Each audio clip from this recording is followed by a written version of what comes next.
You have one precious life. How will you make your money work for you? It's time for Sage Money Conversations, where your financial happiness and confidence are always the subject. Here's your host, certified financial planner, Barbara Norman. Hello, and welcome to Sage Money Conversations. I'm your host, Barbara Norman. I've been thinking a lot lately about how fast life is slipping by. I wake up in the morning, I have my cup of coffee, I race off to work or whatever it is I'm doing that day. Days go by, weeks go by, months go by, years are flying by. Have you ever had one of those moments where you just look in the mirror and say, what is this all about? And what am I doing? Am I getting the most out of this life? So I'm super excited. Today we have Melissa Bauknight with us. She is a holistic business coach and she is the owner of the Ripple Connection. She's going to talk to us about really slowing down, listening to our heart, and living more intentionally. She has a wonderful 13-step process, and I think you're going to enjoy hearing about it. So as always, you can reach me on my website, Sage Path Solutions. Click on the Learning tab to learn more, or give me a call and we will sit down and have a meeting with you. Let's talk about your financial planning and what you really want out of this life. So Melissa, welcome to the show. Melissa, this is really, really intriguing me because, yes, women do have a hard time stopping and saying, it's okay to be a little selfish. It's okay to feel some joy. And I'm loving that you have a process that helps us to kind of like stop, listen to ourselves. Tell us about your process, please, for helping women to find joy. Yeah, such a great question. And it's what we're all craving at the end of the day. We want to feel happy. We want to find joy. And we are programmed in a society to live in a way that ignores that, or also says, me last, me later, you, everybody else first. And then whatever's left, I'll take the crumbs for myself. It's not, I don't know why I'm laughing. It's not funny. It's how it's just so bizarre to me. I think that's why I laugh, because I don't understand it when you start to learn about another way of living. It's so true though, but women are nurturers, right? We want to make sure we're okay. And we've been told to like put up, shut up. So I get why we do it. The question is, how do we get out of it? And how do we stop feeling guilty when we do want to get out of it? Yes. So I have created a process, and I will say, as much as I try to simplify it, it's complex, right? We're dealing with human behavior. We're dealing with nervous systems that have been programmed with a lifetime of trauma or generations of trauma passed down. So it is a complex thing. And what I want people to know is that it's absolutely possible for every single one of you to be able to find this within yourselves. So I created an 8-step process, and my signature program is called The Bridge. And so it's really the bridge between who you are today and who you desire to be. And so the first 4 parts of it are, I always say it's grounding in to ripple out. So before we go worry about the external world, we spend some time inward. So I look at certain things. So the first 4 steps are creating bold goals with soul, reconnecting with your true self, integrating your feminine energy, and getting aligned in your whole life. And I find if you think about building a house, you build the foundation first. Otherwise, everything else would crumble. And so I look at connecting back in with ourselves as building a solid foundation, so that when we go to do whatever it is that we're going to go do in the world, we have this foundation of clarity of who we are. We trust who we are. We believe in our abilities to go do big things in the world. And we know that we always can count on ourselves because we've got our own back. And so, yeah. That is a lot to unpack. So let's start with step 1, because I'm feeling like deer in the headlights right now. Okay. So what is the first thing? If I want to get there, what is the first thing I have to do? So I look at setting some goals, and what I like to do with goals is I love to look at the why underneath it. Okay. So you might be familiar with Simon Sinek. It's like the why, what, how.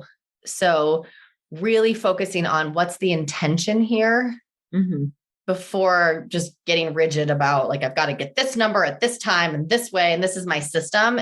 That's all important, but why? So starting with the why underneath what you want. Okay, so let's play with this a little bit, if you don't mind. So let's say that I'm a widowed woman and I've got to start over. I'm going through some loss. I'm going to set a goal to what would be a good goal? I'm going to set a goal to get back out in the world. Okay. Start. Oh, okay. It's like, is there more?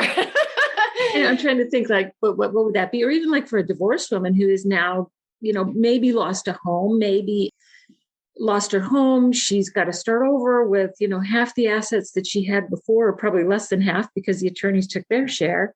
So let's say the woman would be to like, I just want to buy a new home. I want to stay in my same neighborhood.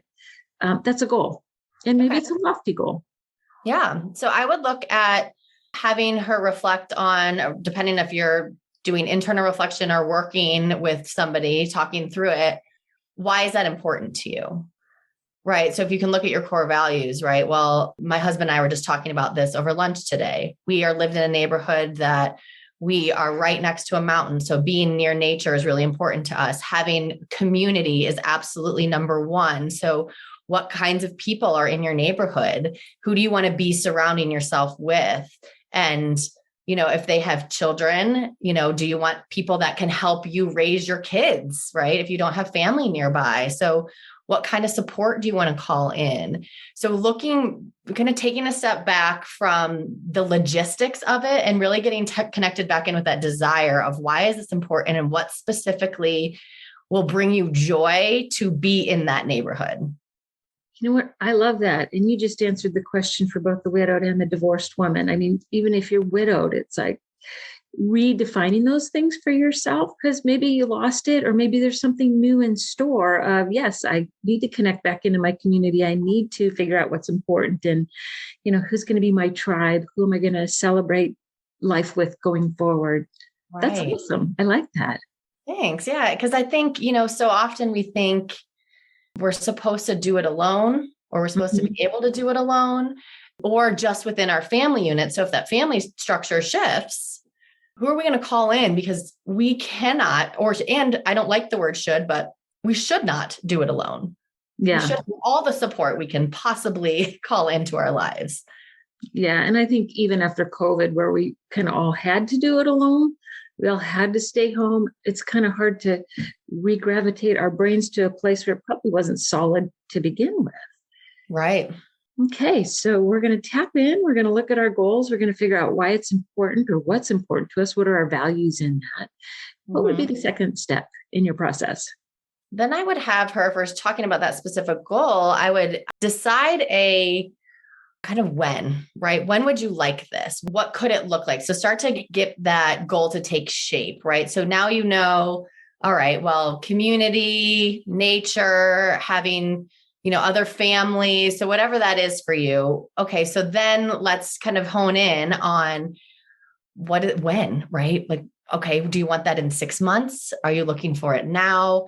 And then backing into that plan. So I love I love strategy. I love having like a plan, right? But I also really like to be informed. I'm going to bring in a new term, informed from the feminine. And the feminine is connecting to your joy, your desires, your happiness, all of those things. So when you have that as your foundation of your intention underneath your goal, then it makes going for your goal a little bit more flowy, flexible, right? You're less attached, right? You might be like, okay, well, my intention is to have this in the next 6 months. And based on what this neighborhood looks like, these are the numbers that I'm probably going to have. So then I can go to Barbara and figure out a plan as to how do I make those numbers work, right? But everything is informed by this desire. Yeah, reality checks are always good. Yeah, absolutely. Do you plant in rewards along the way? So keep flowing us through this, because what we're trying to accomplish here is living our best possible lives. I think that it's really instrumental to understand who these goals are for. So when you reconnect back to yourself, we talked a little bit about core values already. I also like to, when I'm coaching with somebody, is look at whose expectations are these, right? When we're talking about reconnecting with yourself. So is this desire to be in this neighborhood based on what everybody else wants for you? Or is it based on what you want? So what do you want? What feels good to you? I'm very feelings forward when I go to make a decision. Like when you think about this choice in your body, if you close your eyes, you put your hand on your heart and you feel it in your body. Does this choice feel exciting? Does it feel expansive? Does it feel like a heart opener? Does it make you feel anxious? Like your chest is tightening, like you want to crawl into a hole? How does it make you feel? Because that's a great indicator of, is this the choice for me or is this a choice for somebody else? I like that because I think, and I find this a lot with people, is that we've let society define us. To live in the house, to have the 2.3 kids, to the cat, the dog, so much has been predefined for us. And that's very comforting because it doesn't take much to fit in. And yet we haven't stopped so much to look at what does make us happy. Yeah. I was like, do I want to fit in? Is this for me? We have chosen to have one child. And it took me years to settle into that decision because society says you should have two. Society says you should have more than one. And really having that decision be not from a place of fear, but from a place of love, from a place of our core values, our family vision, and to be able to be okay with that took a long time because expectations are real and they're all around us all the time. Yeah, they are.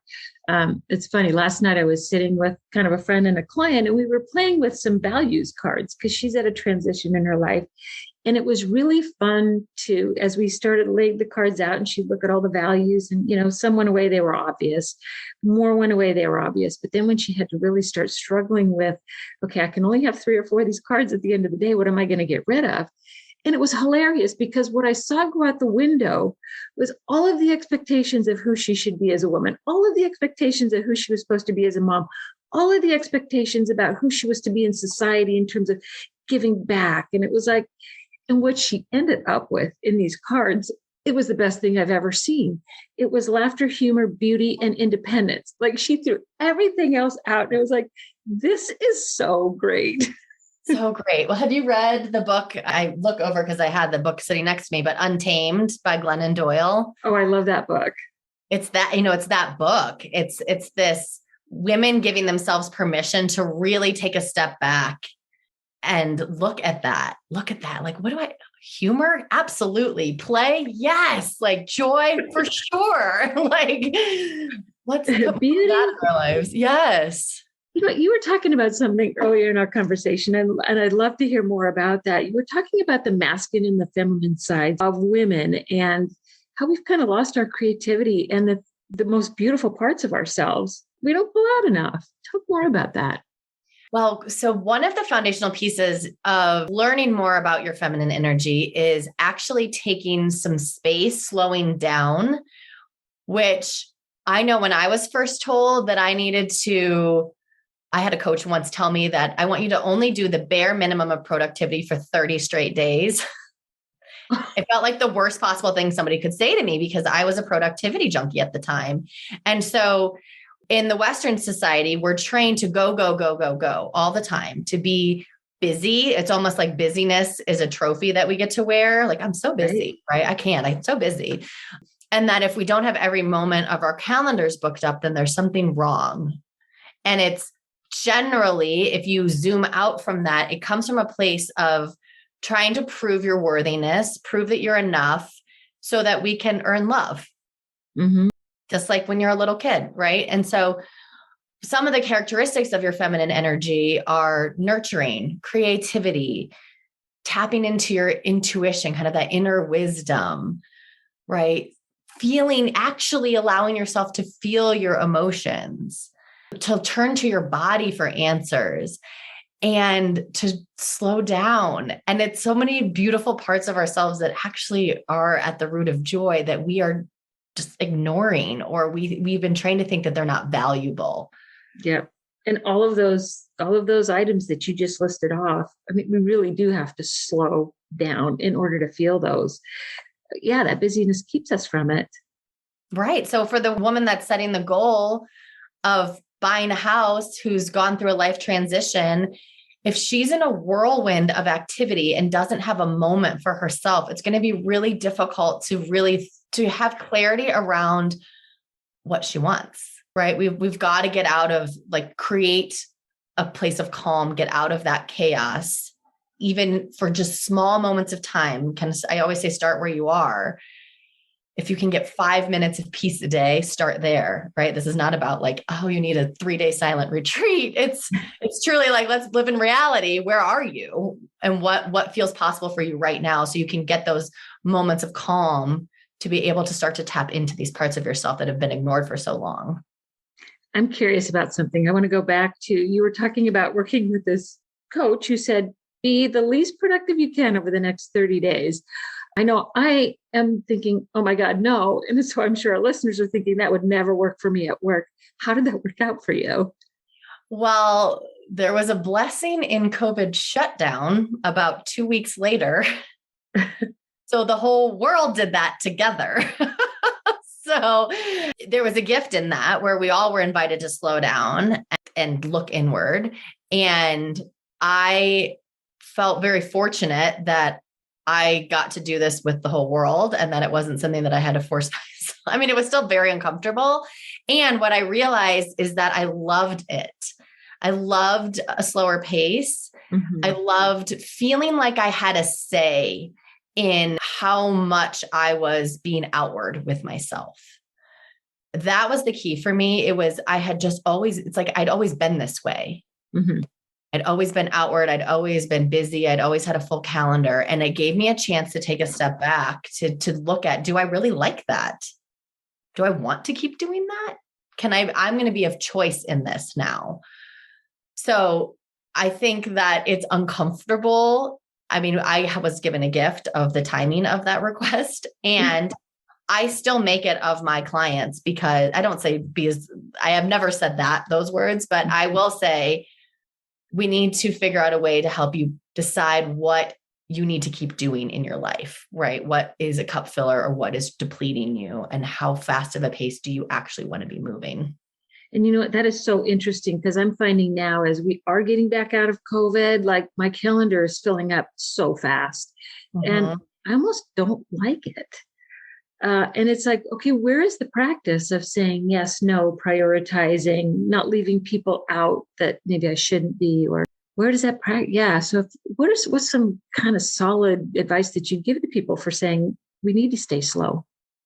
For making decisions, if you want to look at having discernment in your decisions, I created a framework called Decide. And it's truly a process of asking yourself and looking for those answers, right? So determine what your decision is in simplest terms, examine your options. So this could be as simple as, you could do this. This doesn't have to be a life or, like a divorce. Do I need to get divorced? It could be, what do I want to eat for dinner, right? We don't have to make it so big and serious, but asking, what's the decision? What are my choices? Examine your options. And then you look from a place of, I always just say, the simplest way to describe this is really to close your eyes, put your hand on your heart, and ask yourself the choice. And I always say, if I trusted myself to make this decision, what would I do? And I literally just calm down, quiet, and listen. And if my body, I always say, if I'm not a full body yes, then I'm a no. Mm-hmm. So if my body is not on board with what I'm requesting of it, you will know, because there'll be physical signs pointing you to a no. And then it's up to you to actually honor what your body's telling you. Isn't it true? And how often do women not tap into their intuition? How often do we kind of ignore what our gut's telling us because we think the head takes over? Maybe this is good for the family, or maybe this is good for another thing. And we do put ourselves behind all of that. Mm-hmm. It's so true. And I just completed a neuroscience for business course recently. And one of the things she spoke about was actually that our body, our gut, is truly, from a physiological perspective, informing our mind. So that gut instinct is actually a physiological response in our body that is giving information to our brains. And we think that our brains are supposed to be making the decision. And we should not be relying on our brains to make our decisions solely, because our brains look at the past to predict the future. Oh, that's so true. That is so true. We're wild. The way we are constructed, it's just so fascinating to me. But it has us feeling like our minds talk us out of what our bodies know. I know. How did we ever get away from that? I know I'm getting really philosophical on you, but how did we ever get away from that? I mean, years and centuries of being taught to not trust yourself, being taught that intuition is somehow voodoo or wrong. Conform. Yeah. I mean, that's a whole other podcast episode right there, but it is. I mean, it's especially I'll speak to women. This is generations of programming that has been passed down that we are working to break that mold. And we're privileged enough to get to ask ourselves these kinds of questions. I think it's so fun because when I watch women break out of the mold and go off on their own and start having fun, they become role models for other people. It's like if one of us just loosens up and lets go, it gives permission to everybody else. And so I wish more of us would just kind of do that. I do too, because it is. And that I always call those people vision holders. They're kind of the ones that are ahead of you, a couple steps ahead of you, but you see in them something that you desire for yourself. Mm-hmm. They hold that vision for who you want to become. Let me ask you this, Melissa. If you were looking back at your younger self, what advice would you give to you? I would tell me to trust yourself. I've spent more hours of my life than I could ever count being anxious and afraid. And so much of that came from a place of, I don't trust who I am. Wow, that's tough. You grew out of it. I mean, I don't know if we ever grew out of things fully, but I learned that I get to notice my thoughts, question my thoughts, ask them if they're true, and choose new ones. And I get to be the one who decides what I believe in. And when I started to learn that, then everything changed because I wasn't just on autopilot trying to make sense of the whole world based on what I was told. I got to start to really look at how am I thinking about this? And what do I really believe about this? And could it be true that I could choose a different meaning for what's happening in my life? And so I have good practices now that take away the power of that nasty voice that will always be inside of my head. So I don't want anyone to think like, oh, this all goes away. We just live in bliss. It'd be wonderful, but it wouldn't be real. When you think about that, what are you most proud of? I'm proud that I have been brave, that I have taken chances because I knew that deep down I would land on my feet, and I knew enough to keep questioning. I knew enough to stay curious, to be able to source my own joy and my own happiness. And I refused to settle. Good for you. And you said you had a child, boy or a girl? I have a son. And what is your advice to him? Oh, he's just the best human ever. My advice to Jack is to, I'm raising a deeply feeling son. He is highly emotional and emotionally intelligent. And I am using all the lessons that I've learned for myself. It's like I'm remothering him as I needed to be mothered. And my mom's a wonderful mother. And I look at him and I'm like, wow, I'm going to let you feel. You don't need to be tough. You don't need to not cry. You don't need to be anybody else. You don't even we like you to listen to us, and raising him in a way which he gets to have his own identity, and he's allowed to explore that. So I would tell him to be curious and to feel it all. Oh, good for you, Mom. I wish more people would raise their children, and especially their sons, in that way. I cannot stomach the sentence, be tough or toughen up. It's not nice. It's not happening. It's not a nice one. It's not nice. It denies everything, and it causes us to stuff our feelings, and that's so not healthy. It's so not healthy. And that's, I mean, to go back to your other question of how we've gotten disconnected with our intuition. Well, it's because we've been taught we shouldn't feel. Right. As you look at your work, what do you love doing most? I feel so grateful that my job is to help people be happy at its core. And so when I look at the results that women have that they create for themselves, and they're acting in courage, they're trusting themselves, they're creating, professional work environments that really work with their lifestyle. They're creating relationships like with their significant others, whether they choose to stay or they choose to leave. They're doing it from a place of clarity, and they're doing it from a place of I choose me.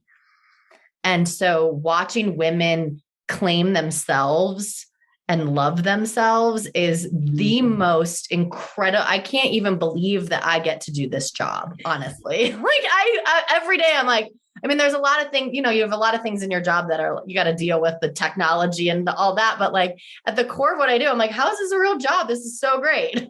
This is amazing. Isn't it wonderful? It's wonderful. And it's like what we all want. So if someone wanted to get started with you, where can they find you? Where can our listeners find Melissa? So my website's therippleconnection.com. So you can go there and check out my Bridge Mastermind, the program that I have, or one-on-one coaching. We can set up a call and just chat and see, what are you looking for? Where are you at? What are the blocks in your way? And really just decide if it's me or if it's somebody else that's the best for you. And we can connect on social media. So I'm on LinkedIn. I'm on the Ripple Connection. I'm on Instagram as the Ripple Connection as well. So wherever your favorite place to hang out is, you can find me. Very good.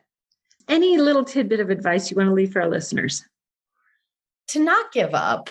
I know that life will always throw us curveballs. It's not designed to be sunshine and rainbows all the time. And so I always have the visual in my mind of being the eye of the storm. So the storm's going to continue around you. And so in using some of the tools I talked about, or whatever tools you have in your life to help you be the eye of the storm that's going on around you, and to stay the course, because nothing is permanent. That is the one thing. It was my mantra when I was a new mom. I'm like, this isn't permanent. This isn't permanent. Nothing's permanent. But nothing's permanent. Nothing stays. And our purpose can come from our pain. So if you're in a space of pain and you're in the storm, keep going. It won't last forever. And you will be getting there is always a gift in all of it. Yes, there is. There always is a gift. I think our hardships give us the greatest gifts, because that's where our growth comes from. That's where strength comes from. Absolutely. That's where clarity comes from. Yep. You have been just a gem. I am so appreciative of everything that you've taught us today. And I'm going to go check out your website too and see what's going on there. And I appreciate it. Thank you so much. I appreciate that you are facilitating these types of conversations.